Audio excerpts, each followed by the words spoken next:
guest today was James McMillian, coach and head of innovation at Toad House. Incredible story, overcoming asthma with strength and perseverance in order to be the fitness thought leader that he is today.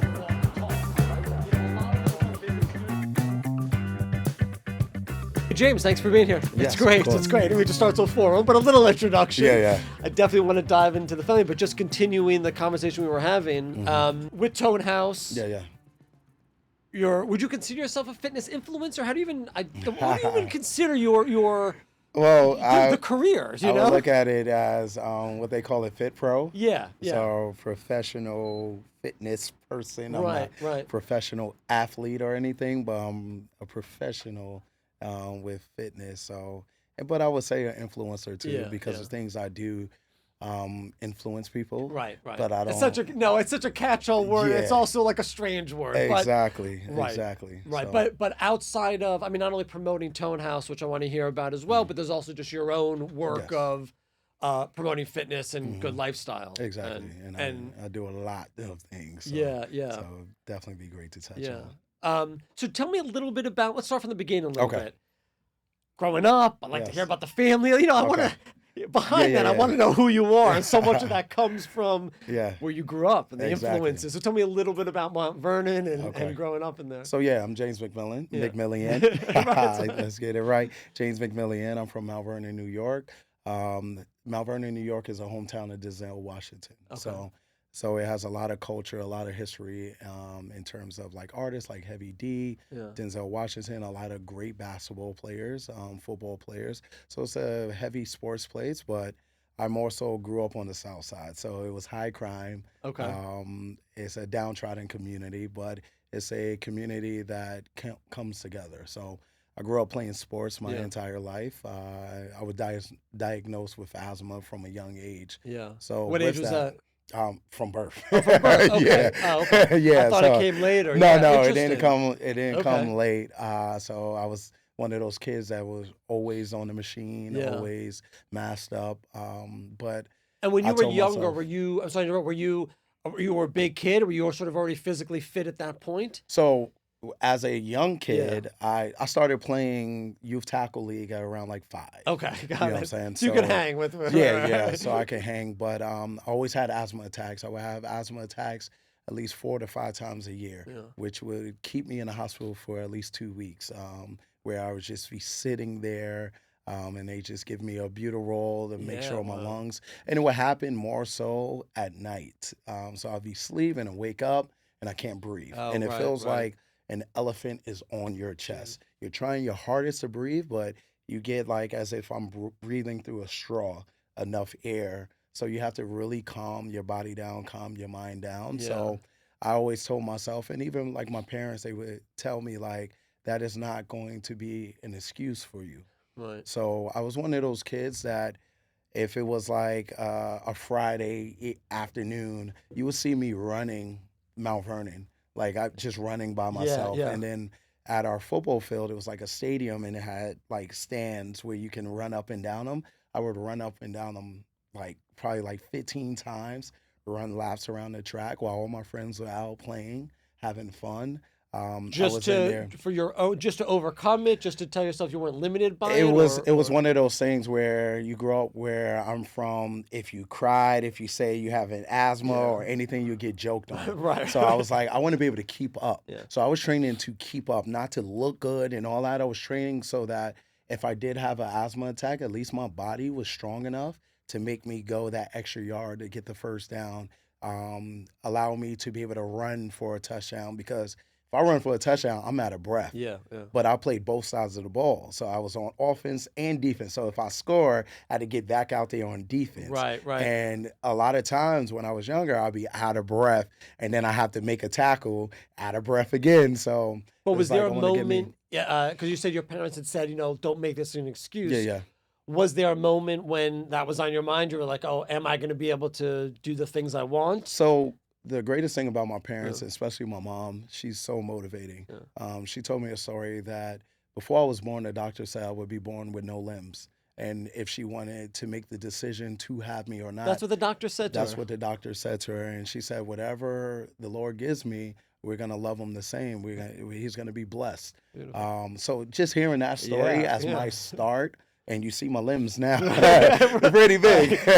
But yeah, I had a lot of complications as a kid that kept me in and out the hospital, including asthma. So I was already motivated to just be normal. I just wanted to be a normal kid, do normal things, be seen as normal. You know, it's brutal. When you grow up in the hood, people, they make jokes, they do different things like that. Right? I mean, exactly. So, but my biggest peak in fitness was when my sister got pregnant. She was 14 years old. Yeah. Me and my sister are 10 months apart. Wow. We're Irish twins. Yeah. So we're 10 months apart. She got pregnant at 14. We're in the same classes. I knew people were going to make jokes and all that. So I knew I had to build myself up to be able to fight. Take it. Interesting. And I got in that was really on your mind. Like, I know someone's going to say something. I got in the environment I grew up in, that's what it was. It was normal. It's the twilight zone. So it's not like I was a bad kid or anything. It's just I knew I had to stand up for myself. Yeah. And I got in the most fights that year. Really? Because she was 14. We both was 14, and she got pregnant, and we're in school. People crack jokes. So I was doing 500 push-ups a night. 500, 800 curls. I remember my peak, I started with 8-pound weights, and I would do sets of 100 curls, drop down and do 5 sets of 20 push-ups, and I would do that for rounds, like just in the mirror, knowing and seeing myself get into a situation where I had to defend her or myself, and I just wanted to be in that great shape. Of course, I was playing football and different things, and that's why I was running, but to get actual muscle build, it was because I knew I had to fight. You know, it's so interesting you say that. I'm obviously I'm not a huge fitness guy, but I do what I got to do. But I've never been able to motivate myself for my own interest. It's always been because of, I want to be able to play with the kids, or want to look good for my wife, this kind of thing. So it's interesting. It's never been a selfish thing, but it sounds like that was the beginning of the motivation for you. Well, a lot of it was, I got to take care of my sister, or I got to overcome this thing. Yeah. Well, if you dig deep into any conversation with somebody that is physically fit or at the next level, there is a reason.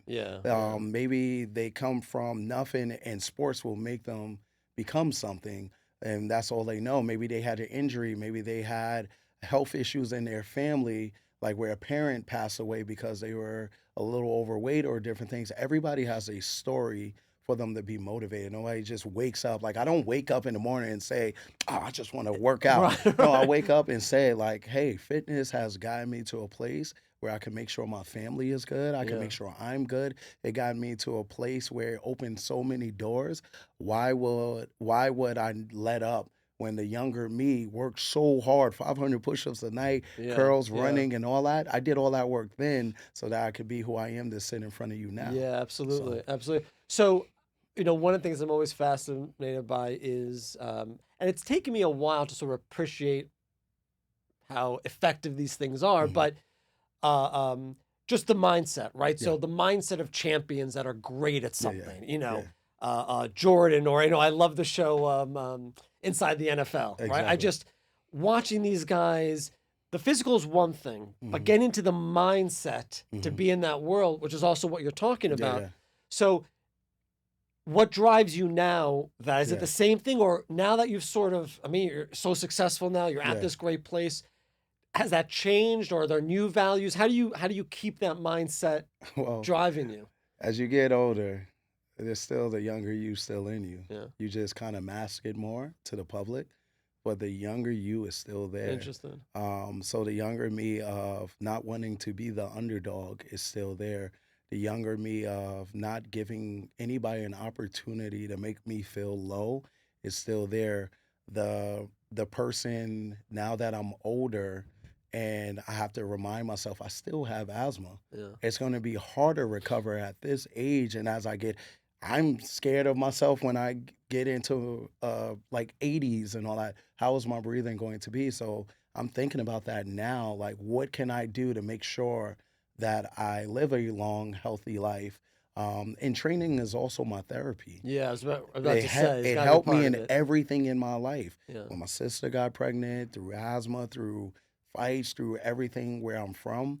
And it made me who I am now. So it's also my therapy. When things go wrong, I know I can control me.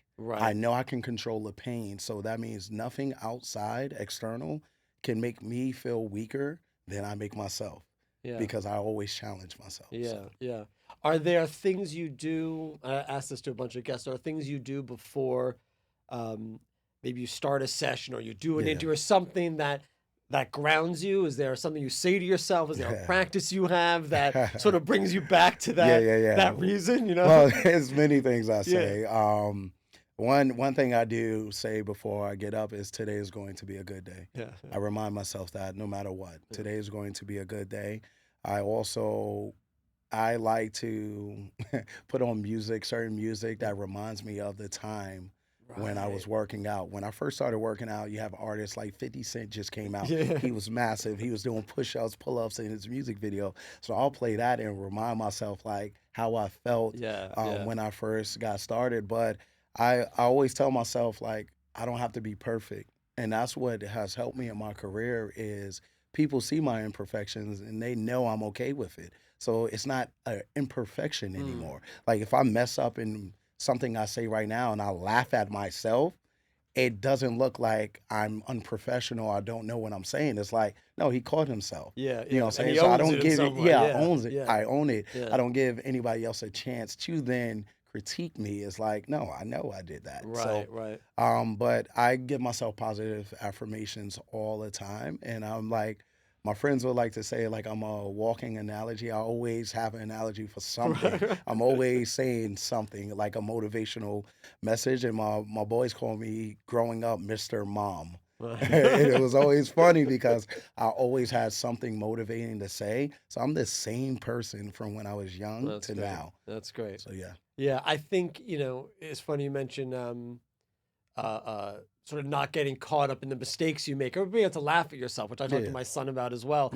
But that takes a certain amount of sense of knowing it's knowing who you are, right? So you learn that. I learned in football. So because where I grew up, we were a heavy hitting football team. Like you just knew when you played Mount Vernon, somebody was going to get hit hard. My father was a coach, a championship winning coach out there. Okay. He won like 20, 30 champions. It's insane. Was that I was going to ask you, was that his profession? Is that well, he was a coach, but he was also a postal worker. Got it, yeah.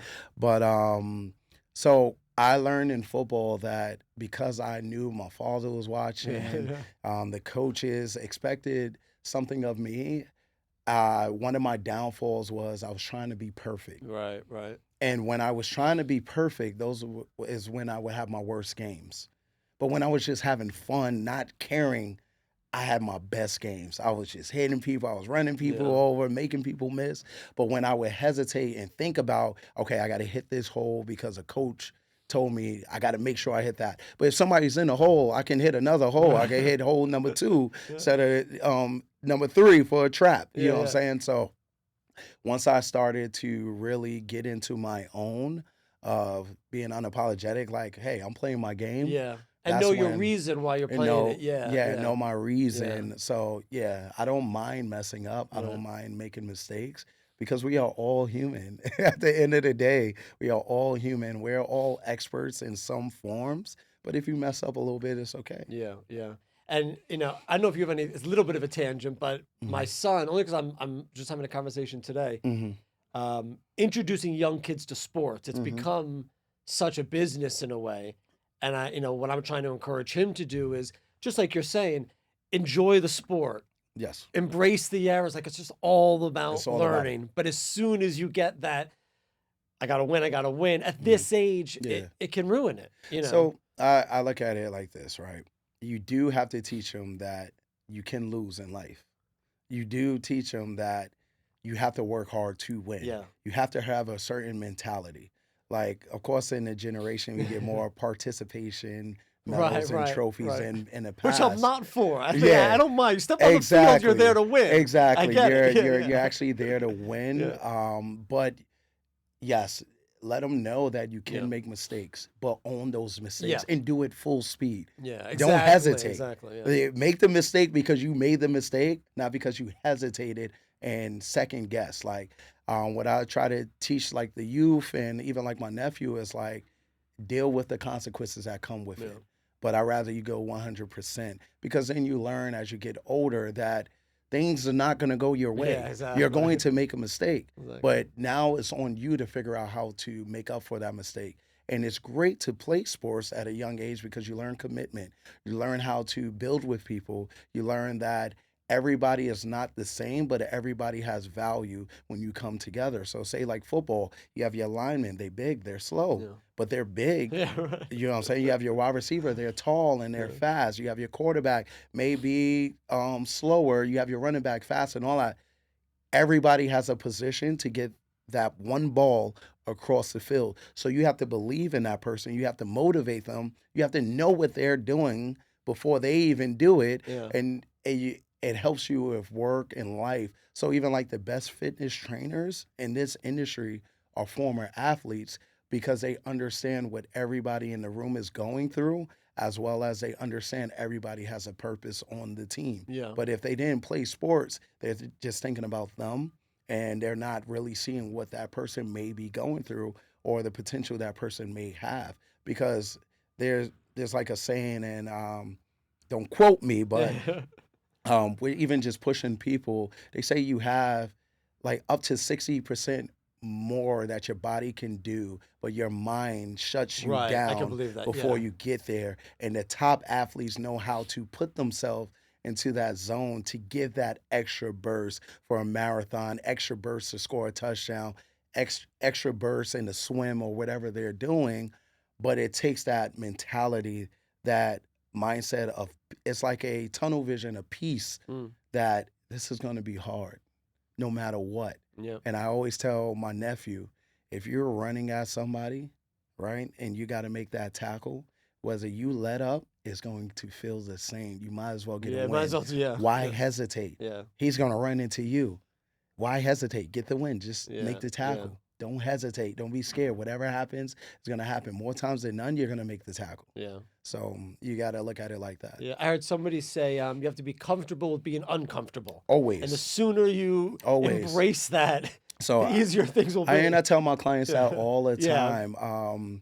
Now that COVID has happened, we don't like to say that word anymore, but that happened, I noticed a lot of people step back in doing hard things because they learned during COVID, it's like life is short. Yeah, and something shifted. It shifted. It's weird. And it's not good. It's okay that you want to have balance and step back, but we got to continue to do hard things. Yeah. The more we do hard things for ourselves, the less the universe can challenge us mentally and physically.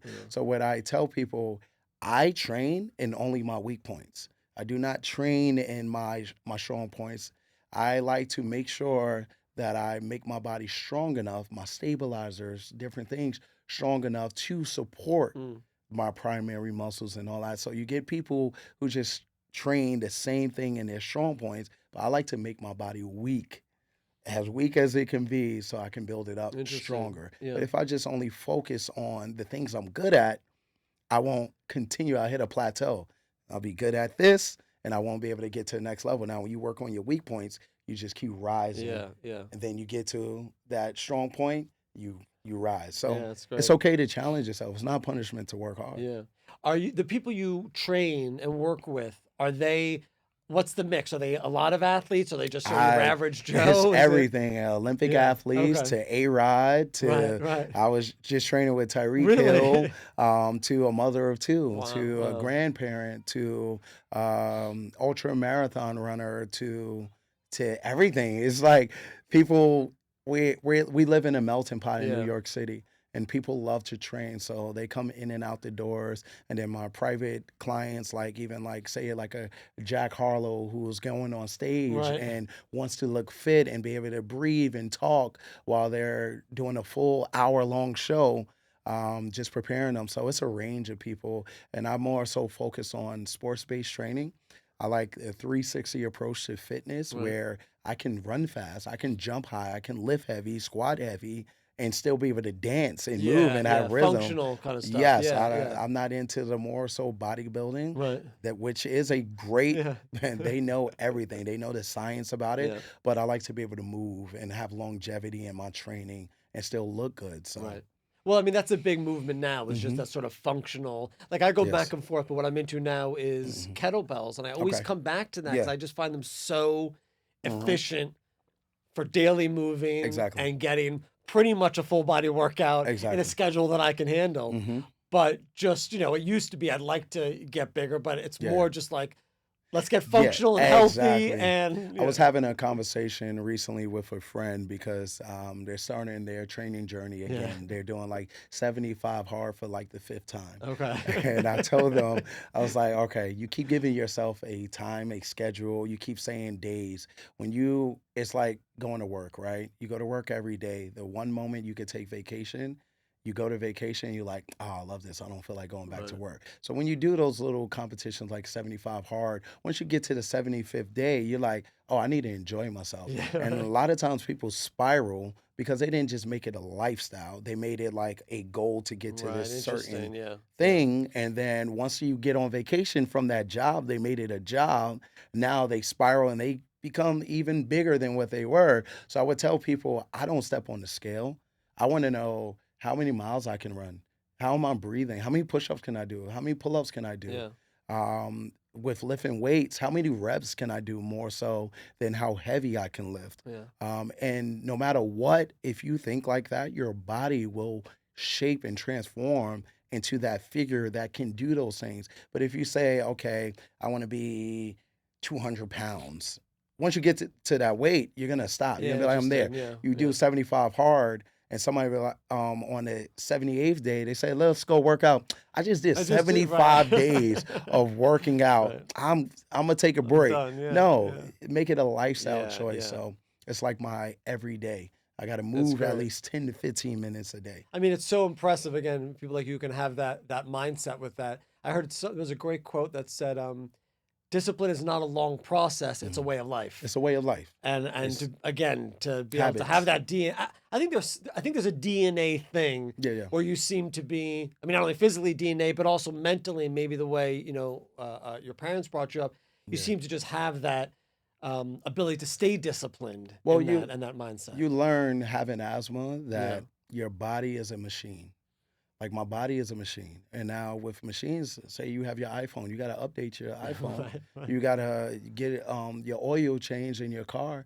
So we update our machines every day, but the one machine that we want for the rest of our lives, for longevity, to see your son get married, to be able to last long, to see your grandkids, we don't update it. So when people start really thinking about that, like that, it's a machine that is functioning, and you need your mindset first. I always tell people, if your spirit is stronger than your vessel, you can move mountains. Beautiful. All right? So it starts with your mind. This is just a vessel. That's great. And I learned that with asthma, that if I panic during an asthma attack, my vessel panics. But if I calm down, my breathing gets better. The mucus starts loosening up. My chest starts lowering down. And my breathing starts slowing. But if my mindset is not there, I panic, I can have an asthma attack, I could pass out. So I learned that I got to really relax. And once people realize that this is a machine you want to last forever, then they'll be more willing to do it. But everybody's a product of their environment. The more you place yourself in those environments of like-minded individuals, the more opportunity you will have to want to train and continue, because you find your worth within that community. You find who you are, and the community uplifts you. So I would tell people, do group fitness classes, because then if you don't have energy that day, you come into my class, I'm pouring energy. You have no choice but to receive energy, and everything around us is full of energy moving back and forth. So if I'm giving you the energy, no matter what, you're going to attempt the first step. So you know what? It's funny, and I wonder if you adjust this in your classes. So in the class I've taken over the years, you always have the be all you could be, and it's funny, I don't respond to that. I don't know why. Like I can do one-on-one. I don't know what it is like that. So do you find when you're working with different clients or a group, you have to adjust how you speak to them, how you motivate them? So yes, everybody is different. It's back to with the team. Everybody has a purpose. More so with my one-on-one clients, it's more like a therapy session, and I tap into their mentality on what. So if they're highly stressed that day, maybe I'll slow it down for them, so they could be more effective in their workout. But if they're feeling like they're motivated, I'll give them something more intense. It's based on what their goals is and who they are. I have some clients like one of my clients, she's a new mother, and with her, I tell her, pick that weight up. You here for a reason, right? Yeah. Why are you here if you didn't want to work out? Yeah. But then I have somebody else where I'm like, all right, this is what we're gonna do today. We're gonna slow it down. We're gonna try to attempt to pick this weight up. If you're feeling anything, just let me know. You know what I'm saying? So it's based on the mentality of the person. As a trainer, you have to know how to tap in. But I'm old school in terms of my training. I'm like, either we're gonna do this work, or you're not. You're gonna have to, if you don't get that weight up, walk away from the bar and come back. Right. Because if you stop in the gym, if you don't challenge yourself, the first thing you're gonna do in your relationship when things get hard, you're not gonna try to figure it out. Yeah. Your career, you're not gonna try to figure it out. Whatever you're doing, your family, your kids, you're not gonna try to figure it out. When life hits us harder than what the gym will ever do. That's only a few minutes. When you lift a weight, you're gonna quit there. Yeah. When you're lifting a weight, you're not lifting it no more than 30 seconds. If you're doing anything over 30 seconds, that means you're straining. So you're gonna be challenged more outside those doors. So you have to have that mindset to understand that. Yeah, no, it's a great point. I want to talk about Toe House, but I want to go back quickly because I want to talk about sort of this moment where you left sports, Wilhelmina called, you got into this new aspect of your life, because that must have been opened so many doors. It opened a lot of doors. Talk to me a little bit about that transition and how that happened. So I'll tell you, and I'll keep it honest. A lot of athletes face this and they don't really talk about it. Imposter syndrome. Okay. I played sports all my life. And you have the crowd, you have the commitment, you have the schedule and the routine. That's all gone now. Right. So it's like, what do? You don't know who you are. And how old were you at this point? At that point, I was probably like 19, 20. And you don't know who you are. And you're like, what do I do? This is all I know. So I told myself that I wanted to do something that actually connects with me. And the funny story is, we talked about this. I was sitting on the couch one day, one summer, and it's just when I stopped playing football. And my mom comes in, and she's funny because she came in and she started hitting me with the pillow. You got all that muscle, and you just sitting here. They having a competition at Wilhelmina, one of the agencies. I didn't know anything about modeling. How'd she even hear about it? She always looking for opportunities for me. She always felt like I was going to be something. She just groomed me to be that person. My parents are confident. Like if they walk in this room right now, they probably take over the interview. I love it. But she was like, we're going to this casting call. You're coming with me. I'm going into the city because I lived on the outskirts of the city. Going into the city, you're coming with me. So I was like, you know what? All right, I spent some time with my mom. So we get there in a line around the block, and it's beautiful guys, like just in line, tall, 6'4", all that. And you have me coming from where I'm coming from. And so she was like, it's a fitness competition. So I was like, all right, Ma. And I looked at her, and there's pictures of it. Looked at her, and I said, I'm not tall. I think I look all right, but I got abs, and these guys don't. I could tell they don't have the abs. I said, I'm going to take my shirt off. I said, just run with it. She was like, while you're online or when you go into the room? While I'm online. You take your shirt off. I take my shirt off, and then I go upstairs, and I'm walking around. Now, you're supposed to just take a picture, introduce your name, and then leave. I did that, but then I lingered. I walked around the office. I made sure to put my bag all the way on the other side, walked around the office, and my mom knew what I was doing. I wanted to get seen and things like that. So there was the news there. They were taking photos of competition. So they were asking me to take photos. I'm the only guy with the shirt off and a fitness thing.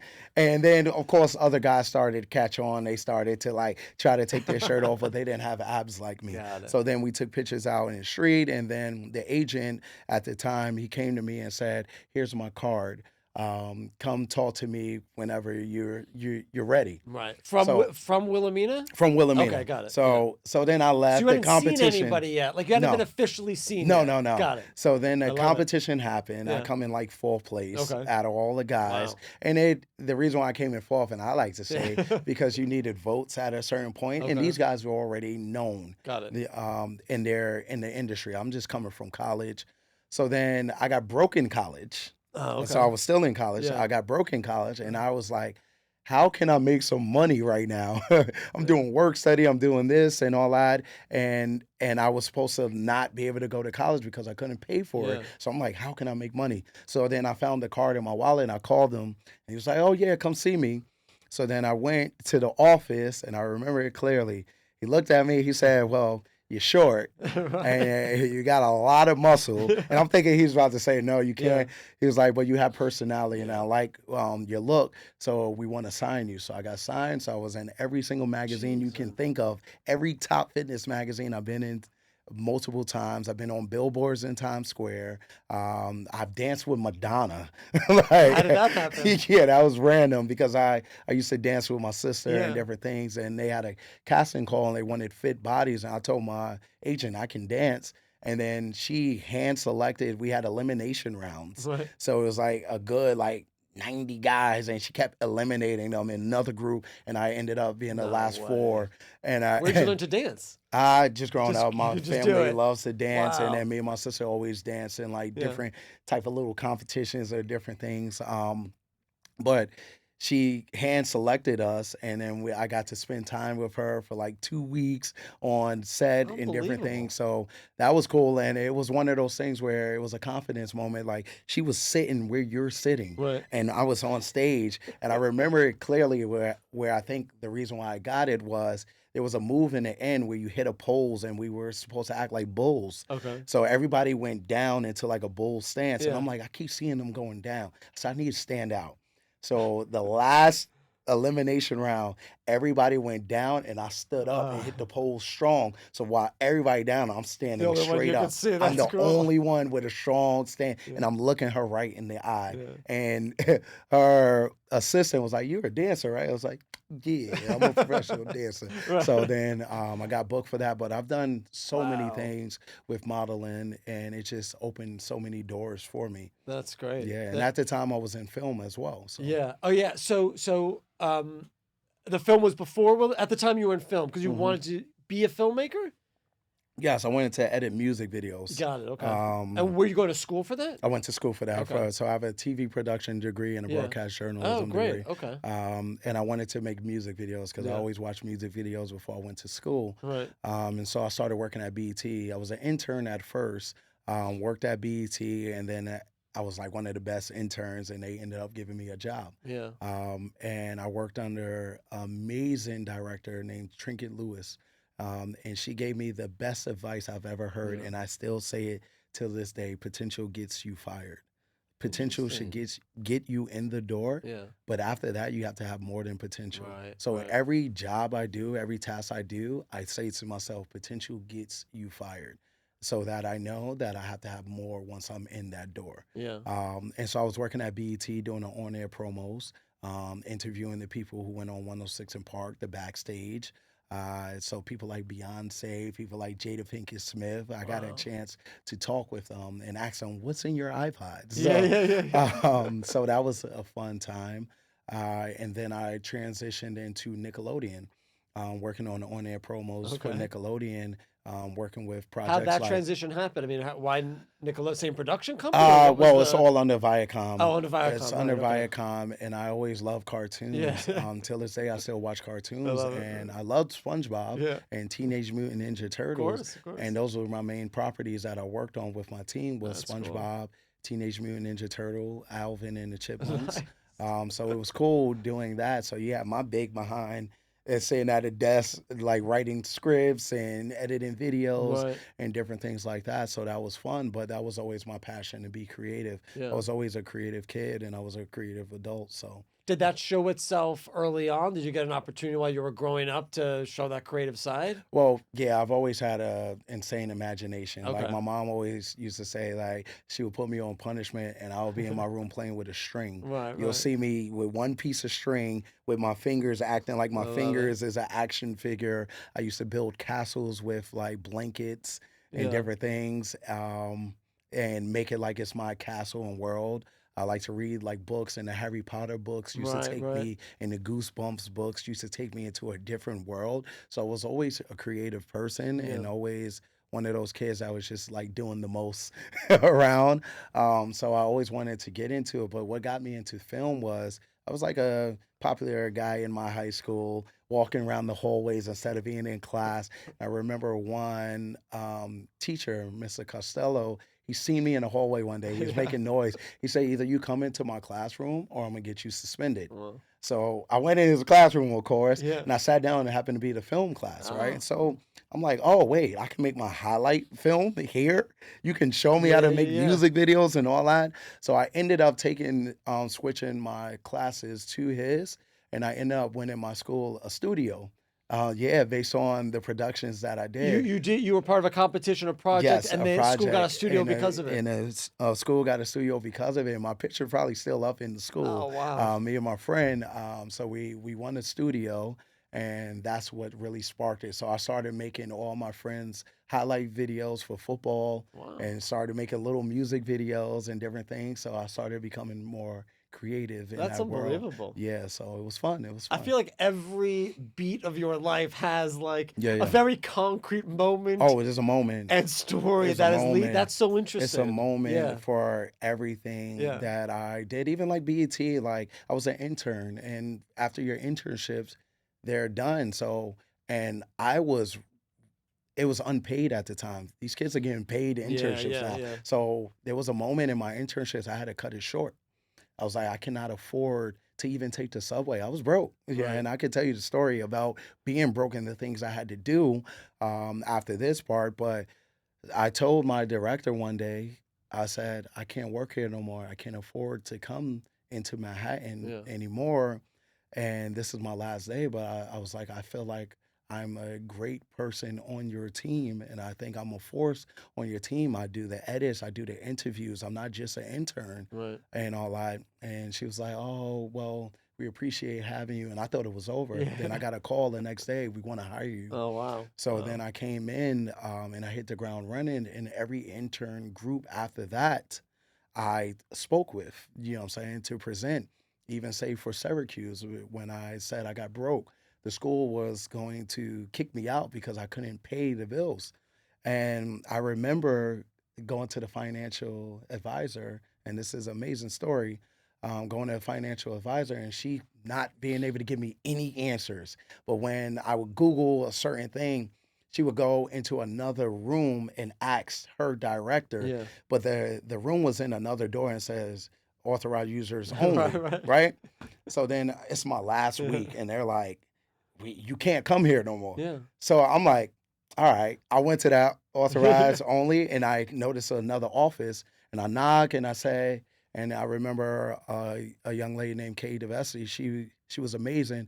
I said, I just want to give my story to somebody Yeah. because this is my last week. I can't afford it. So she was like, yeah, let's talk about it. She was on her lunch break. Right.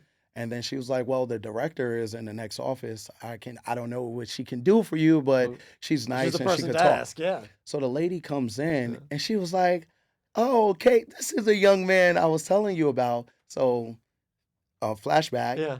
every time I went to the gym every Yeah. morning, this older lady would walk by, and my mom raised me, you say hello to Yeah. everybody. Yeah. My family's from the South. I will always say hello to her. Good morning. Yeah. How are you? The good mornings turn to, hope you have an amazing day. The good mornings turn into, I hope you're doing good in school. Love And it. I'm I like, love it. hope you have an amazing day. She was like, this is a young man that I said greets me every day. She was like, what's the problem? I was like, I got a story to tell you. Yeah.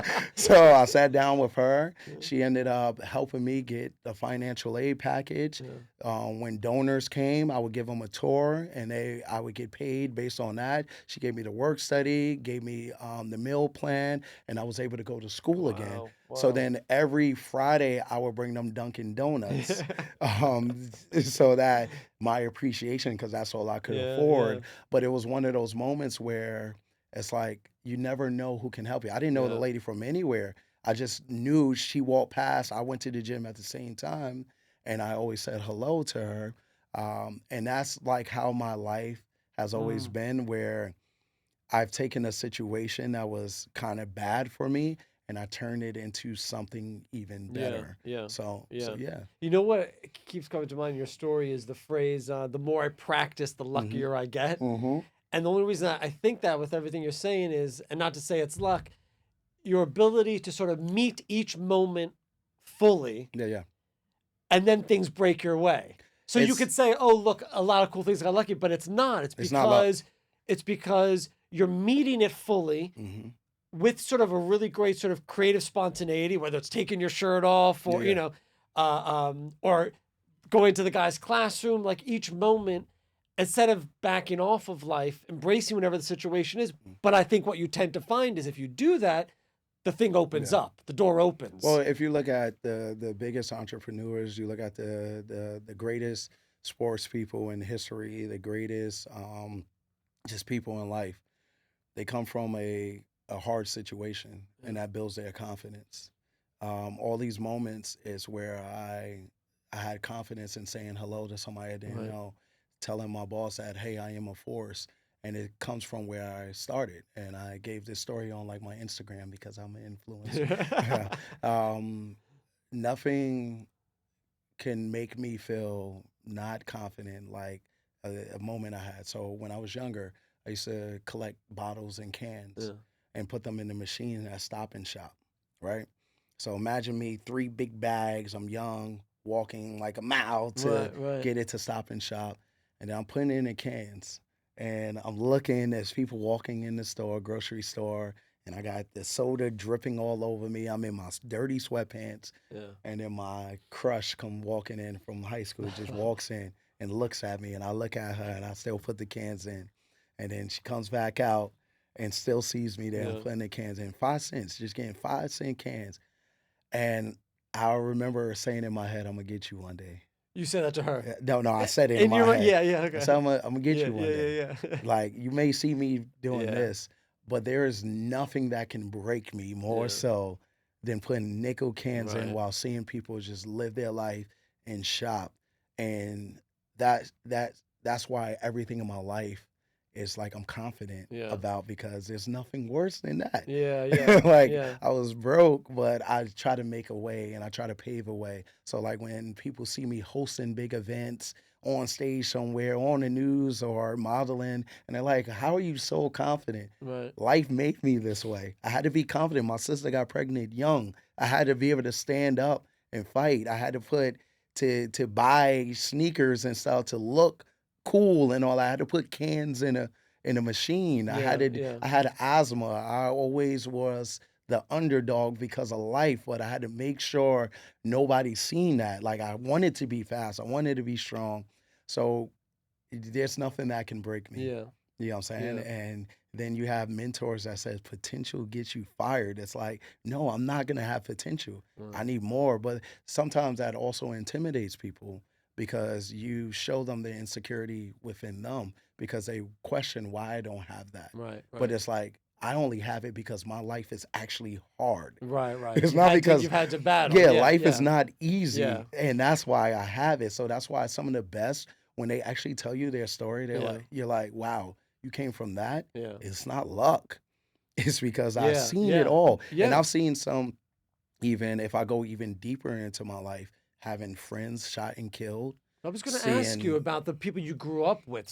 Where are they now in relation to, your success? Because there's definitely, what I find so intriguing about what you're saying is, wherever it is, there's this drive that has certainly led you to where you are now. I also get a sense that you've discovered something about yourself that is almost not dependent on the other stuff. Like, let's say the modeling stopped or the gym closed, whatever. I get a sense you'd be absolutely fine and happy with yourself.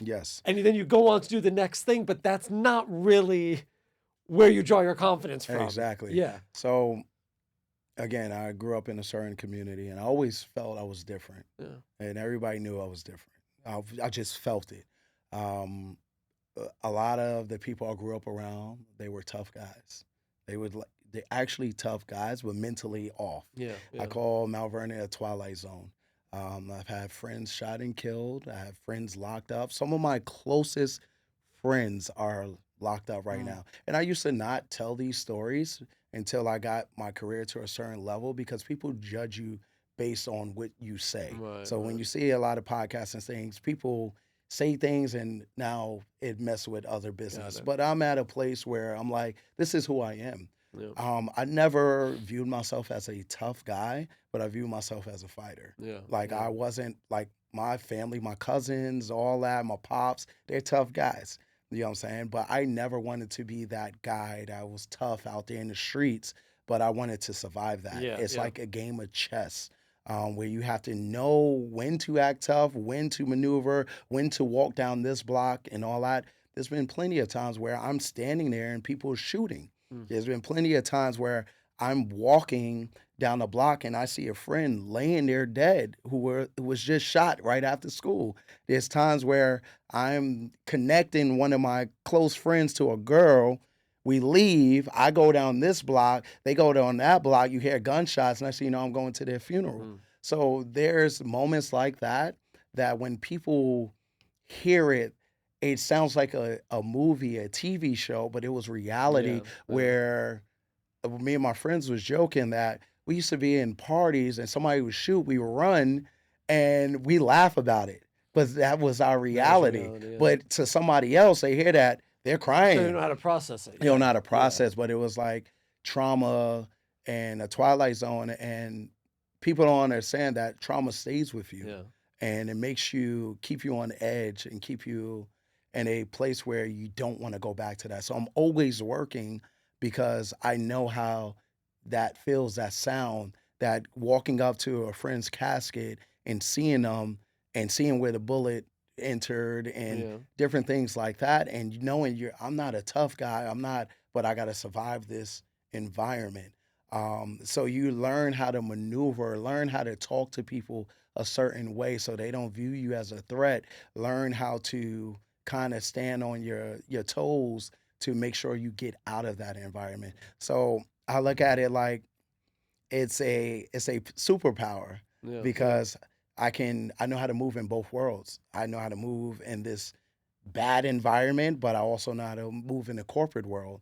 And I already know I'm not trying to go back there. Yeah. So I'm always going to work hard. I'm always going to be motivated, and I'm always going to take that extra step because I know what it feels like to be in the wrong place. So that's where a lot of my drive is, but I have a lot of friends that made the worst decisions, bad decisions, or they're not here right now. So it also motivates me that it's like I got to live for them and do great things in their honor and their message. You know what I'm saying? So and I think it's funny you say it. Sometimes you cannot talk about them for fear of whatever ramifications it may have. But especially for somebody who's a trainer and works with people, motivates people, it makes it so much more real. Like when you give advice, it's grounded in something. And it's not just it's grounded. It's not a throw pillow that it's and that's why people kind of trust me. They don't like if I tell you to work hard, you're not gonna think I'm just an arrogant trainer and just giving you punchlines. You're gonna think like, no, like maybe I should work hard. He knows what he's talking about. Because he had to maneuver so many things. Like I'm telling you, I've come from the hood. I was a model. I went to a top college, Syracuse University.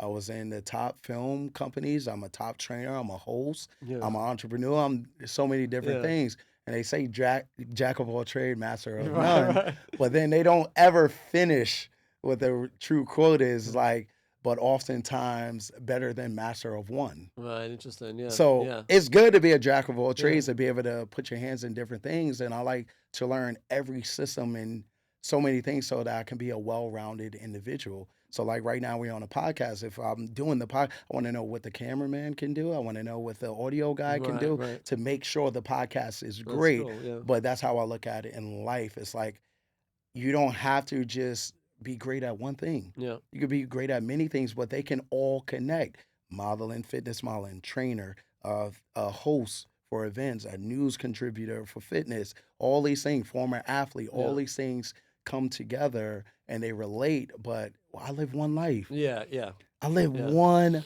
life. I may come back an ant if I'm reincarnated. I don't know what I'm going to come back as. So I want to live that life to the fullest. And like you mentioned, if something goes wrong, like I'm not doing the fitness modeling no more. I'll probably do a few shoots, but I'm okay because it's on to the next one. You know what I'm saying? It's on to the next thing that I can accomplish and not just have potential. And now I learned from that so that I know how to smile when I'm on a podcast from the modeling. It still helps me. So, well, it's almost what you're saying is you define yourself not so much by the activity, but almost by the way you approach the activity. Yes, the mission. Yeah, exactly. Yeah, that's a great call. And you get the thrill of the mission and figuring out. I look at life as chess, and I tell people I look at Manhattan as chess. Yeah. The Empire State Building is the king. Yeah. It's my job to maneuver around this city in different ways and step into different rooms that will help me to the end goal. And my end goal is not financial gain. Right. My end goal is for my legacy, for my family.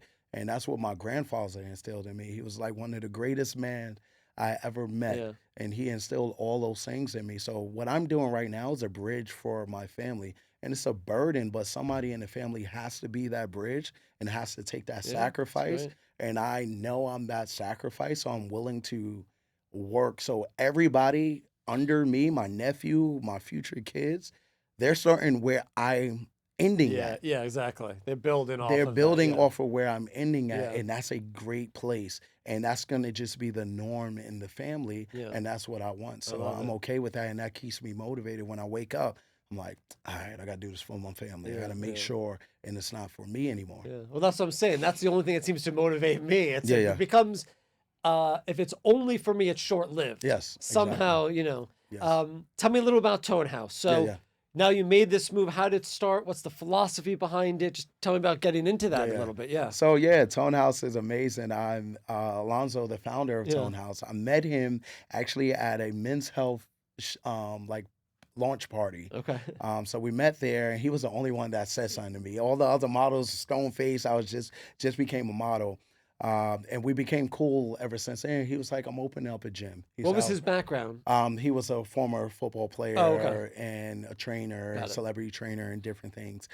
So he said, I'm opening up a gym. He said, when his mother passed away, the doctor told him the way she could have survived is if she actually was more active and trained. Oh, wow, so he knew from his sports background that the benefits of training, the benefits of community and staying healthy. So he was like, I want to open a facility to show them how we felt when we were on the field, that you can be 300-pound lineman, but you're going to still do this sprint. Right. You could be this fast person. You could be this strong person. He wanted to make a community of everybody to train like their favorite athlete, and unleash the athlete within them, because we all have some form of athletic abilities within us. We just got to figure out which sport or whatever modality that will be more effective for us. So he was like, I'm opening up the gym. I say, I'm working in film right now, but once you get it going, I can come in. So then I came over, and at the time I was working both. So, and that's another story. I was riding my bike at 4 a.m. to get here, which is like an hour away. I would coach the first 3 classes, go to BET, work all the way to 5:30, go back, coach another 2 classes, ride my bike back home every day. Jeez. Yeah, I was doing that for a long period of time, and then I told him I wanted to come over fully. Yeah. And from there, we just been building it up. It's sports conditioning, so everything you would do in preseason camp for football, basketball, tennis, battle ropes, sprints, gallops, sled pushes, everything you would do. We also have strength. We have 3 tiers: intro, intermediate, and advanced. And then we also have yoga for athletes. So you have a broad range of people. You said you're the super athlete to the and new we're mom. all on the line at the same time, because no matter if you're the super athlete or you're mom of 2, the great thing about Tone House is you can never win, because as you get better, you go faster, and it takes you out quicker. So it's one of those things that's always going to be a challenge. Yeah. And that's what makes it so beneficial, because you never hit that plateau. You're always striving for more to get better and all that. So it's class, if somebody comes in, it's class-based? It's class-based. Okay. It's group fitness class. And that are the classes different, or they all include that same sort of the sled and every day is different. Monday is lower body day, Tuesday upper, Wednesday core focus, Thursday total, Friday conditioning.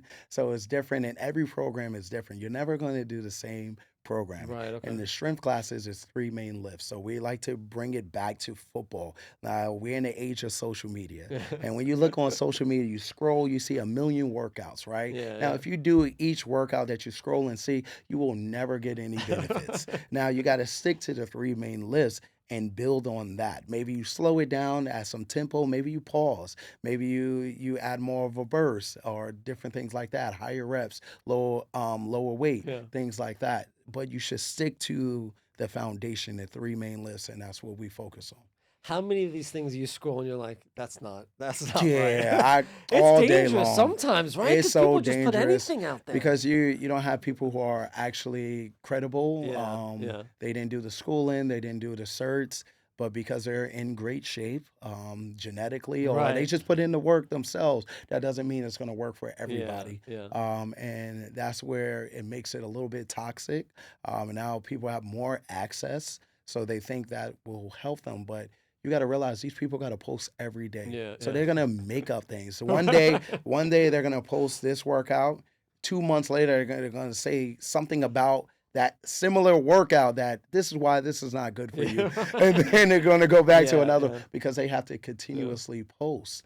So I wouldn't look to Instagram for workout routines or different things. I would actually find a credible person so that you can have an individualized programming to help you, because your hip joints may be different. You know what I'm saying? Your torso may be longer or shorter, which would change your squat stance, your deadlift stance. So you have to get personalized training. Knows. Yeah. So what's the next thing for either Turnos or even you? You know, where do you go from here? What's the next? Well, I do it all. Like I'm a jack of all trades. I host big fitness events. But where do you want to go? What's the next? What's the next Everest for you? Well, there is one. There's no Everest. There's no Everest. There's no mountain too high to climb. It's just living. It's just like actually living. But the biggest thing I want to do is help more community. My end goal is to actually have a gym for autism for people who are like teenage and adults, because a lot of times in autism community, as their parents is their caregiver. And once their parents get older or pass away, these individuals are left with nothing. They don't have people paying that special attention to them. So even at Tone House, we work with the Special Olympics. Oh, that's great. And me and Elise, our marketing director, goes to the Brooklyn Autism Center and do classes with them. But that's my end goal, to have a facility for them when their parents are away, because their community becomes obese because they don't have that support that they would have with their parents. Is that a trend that happens in that community? Yes, it's a trend. Okay. So I want to be able to give them a resource, but it also just continue to build Tone Houses and communities. And open some more locations? Open some more locations and expand with the brand. And just, I don't know, I want to be a family man. I love it, man. I don't look at anything in terms of financial gain, because money goes up and down. No matter Is a family in the future? You have I want a family in the future, but you're seeing people now. I'm a New Yorker. But I gotta ask. But I want a family in the future. And really build on that. And just make sure that I live life pure in heart and go after everything that is meant for me. But I'm not thinking about Everest. I'm thinking about smooth sailing. I love it. I don't even know if that's right, if that's useful. I mean, again, what I love about what I'm hearing is just your ability to just meet the moment. Honestly, with the confidence and knowing who you are. It's great. I really enjoyed hearing that. Random question. What are some of your favorite films? Some of my favorite films. Oh, I got so many. I like films. One film I like is I Am Legend. Oh, And I'll tell you why I like this. You have one actor, majority of the movie. Right. And he's in his apartment the most of the time. Then he's outside, empty city most of the time. But because of his acting capabilities and the way he makes you feel, his facial expressions, Will Smith, and all that, it comes to light. It gives you a story. And the best, when you learn in video, if you can make a video and have no audio on it and it still has that message, then you made the best video. Yeah, I've heard that before, right? Exactly. So you say with comedy, like if they can laugh with the sound off, yes, you know you're exactly. Just off the facial expression. Yeah. So he made you feel like the world Right. actually ended. Yeah. So movies like That's that, cool, yeah. and then you have your comedy classics like I like Next Friday, but then I also like the thriller movies and horror movies. So I you're like a still a range. film buff. You still watch I a lot of I films, watch movies That's every great. day, multiple movies. But yeah, so it's based on how I'm feeling. If I want some comedy, but I like the rom-coms too. Like I love watching the like it Hallmark all. movies. I love I think it. your motto should be all in. Like Yeah, I'm all just in. embrace it all. I like it all. I'm It's happy great. to be alive. Yeah, I love it. I love So it. whatever that comes with, I Yeah. like to see different worlds because again, I grew up in one twilight zone. So when I'm able to travel, I travel a lot. I like to see the world. I like to see different ways of thinking and how people think because we all have different lenses. Like the lens you're seeing me right now and the lens I'm seeing you is two different lenses. And the lens that people are walking the streets right now looking in right now, it's so different, but we're all in the same moment. So I like to understand those different moments that people are having to better understand life because when I take my last breath, all those stories and moments is going to flash in my face and I want to be able to smile when I take that last breath. So beautiful. I love it. Well, James, it's great. I think anybody would be lucky to have you as a trainer and pick up on some of the life energy and positivity. It's great. I really appreciate you coming in and telling me the story. It's amazing. Thank you so much. It's been a pleasure. Thank you so much. Thanks, man. All right. It's great. Perfect. That was awesome, man. Really enjoyed that. Great, thank you. great. Appreciate story. you having me on. No, like, thank you for the amazing. time. It's really inspiring.